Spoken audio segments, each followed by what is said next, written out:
Então a gente precisa entender e precisa deixar esse negócio de ponto de lado. Ponto só funciona para grande empresa que tem um volume muito grande. Porque é muito comum no nosso mercado cobrar por ponto. Certo. Então tu vai lá nos grupos de WhatsApp, nos grupos de Facebook, o cara fala assim, quanto que eu cobro para instalar um DVR de 4 canais?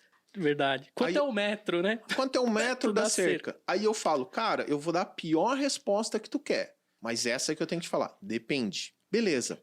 É uma casa térrea com forro? Eu vou levar X tempo.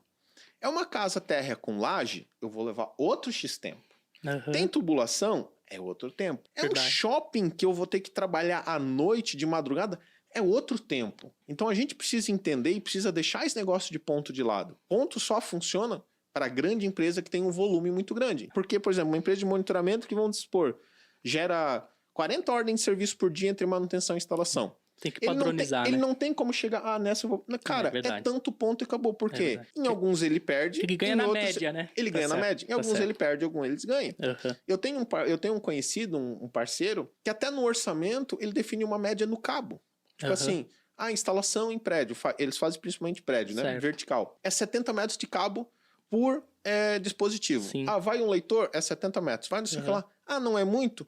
Mas tem outros que vai mais, outros vai menos. Exatamente. Como ele não relaciona a quantidade de metro que vai, ele entrega a solução, não faz diferença. O orçamento que, por exemplo, se eu for detalhar, eu vou levar 3 horas para fazer, o cara faz em 5 minutos. Não, verdade. Porque ele tem a média, mas é porque aí ele tem um volume. Então essa questão do cada cliente tem um valor, tem um preço, exatamente por isso a gente tem que entender que clientes diferentes, eles têm necessidades diferentes. Eu não vou dizer assim, cara, então quer dizer que eu vou cobrar mais de uma indústria porque ela é uma indústria? Não. Eu vou cobrar mais porque ela vai me dar mais trabalho. Ela vai me exigir mais coisas, né? Ela não vai deixar tu entrar lá sem o EPI, sem um seguro. Cara, a gente atende uma empresa que, para tu ter ideia, todo dia quando o técnico vai entrar, tem que aferir a pressão e fazer um bafômetro. O pessoal acha que é e aí brincadeira. Aí o cara vai chegar lá na linha de produção, ele vai ter que chamar o chefe de segurança. É muito mais burocrático. O cara vai ter que ir lá no local, ver o que ele vai fazer, aprovar o que ele vai fazer, dar uma PT, uma permissão de trabalho, e aí ele vai começar a trabalhar.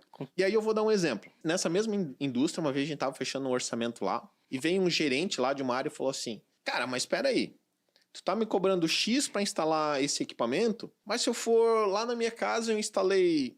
Era mais ou menos a mesma quantidade, entendeu? Pô, lá deu R$60 por câmera. Eu falei assim, cara, mas por R$60 por câmera, o cara não consegue nem entrar aqui dentro. Verdade. Porque para instalar na tua casa, talvez até eu consiga fazer R$60 por câmera.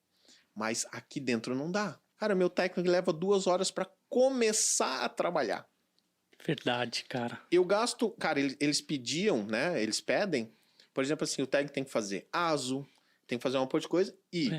NRs, né? Não, mas, além disso daí, eles pedem raio-x de tórax uma vez por ano e eletroencefalograma uma vez por ano. Caramba. Só esses exames todos por colaborador, na época, dava quase R$1.000, R$1.500. E eu peguei e falei, cara, tu sabe quanto custa os exames que eu tenho que fazer para entrar aqui dentro? Verdade, cara. Na tua casa eu não preciso de nada. Na tua casa, a maioria das vezes, o cara não precisa nem de um CNPJ para lá instalar. Então, é um cliente diferente, tem uma exigência diferente. Certo. E tem que estar ciente disso. Inclusive, eu comento assim, tá, eu tô falando de um caso extremo, tá? Essa indústria é uma indústria assim com... Não, mas é verdade, cara. Eu já passei... Com uma exigência animal. Eu já passei por níveis de exigências assim também. Mas se a gente pegar 80% das empresas... Elas vão pedir uma NR10, uma NR35 com um atestado de saúde ocupacional, acabou. Quanto custa isso daí? Cara, 200, 300 pila por ano. Pô, se você tá nesse segmento, o segmento milionário que a gente tá, que é bilionário, né? Né? A previsão, eu acho que serviço e equipamento no último ano, acho que deu 11 bi e esse ano tá previsto quase 15 bilhões de faturamento. E ainda tá no início, né, cara? Eu posso estar errando os valores, tá? Mas eu sei que é acima de 10 bi. É bastante mesmo. Cara, então tem mercado para isso daí. Então, quando você olha, entende a exigência do cliente em relação à concorrência, porque tem esse outro lado, né, Paulo? Sim. Pô, quando eu olho para uma residência, é errado, não é, gente, mas tem que trabalhar de uma forma diferente. Mas quando eu olho para uma residência, eu tenho muita gente atendendo, porque eu não tenho exigência nenhuma praticamente. Aí o cara que tem uma empresa, que tem um conhecimento, que é formado, que sabe o que está fazendo, ele está concorrendo com o cara que faz isso de bico. É verdade. Ele está concorrendo com o primo do tio do cachorro do vizinho, que trabalha numa indústria e faz isso à noite e pode cobrar 20 pila que tá tudo bem, que vai pagar a cervejinha dele. Porque esse cliente não tem exigência. Então, o nosso mercado, a gente precisa jogar ele para cima. O cara que tá preparado, cara, é um preparozinho a mais, tu vai para um outro segmento de cliente que você vai conseguir ter uma lucratividade melhor. Indústria é um deles, né? Pô, NR10 e NR35 gasta, sei lá, R$500 por ano. Pô, mas a possibilidade de faturamento é muito maior.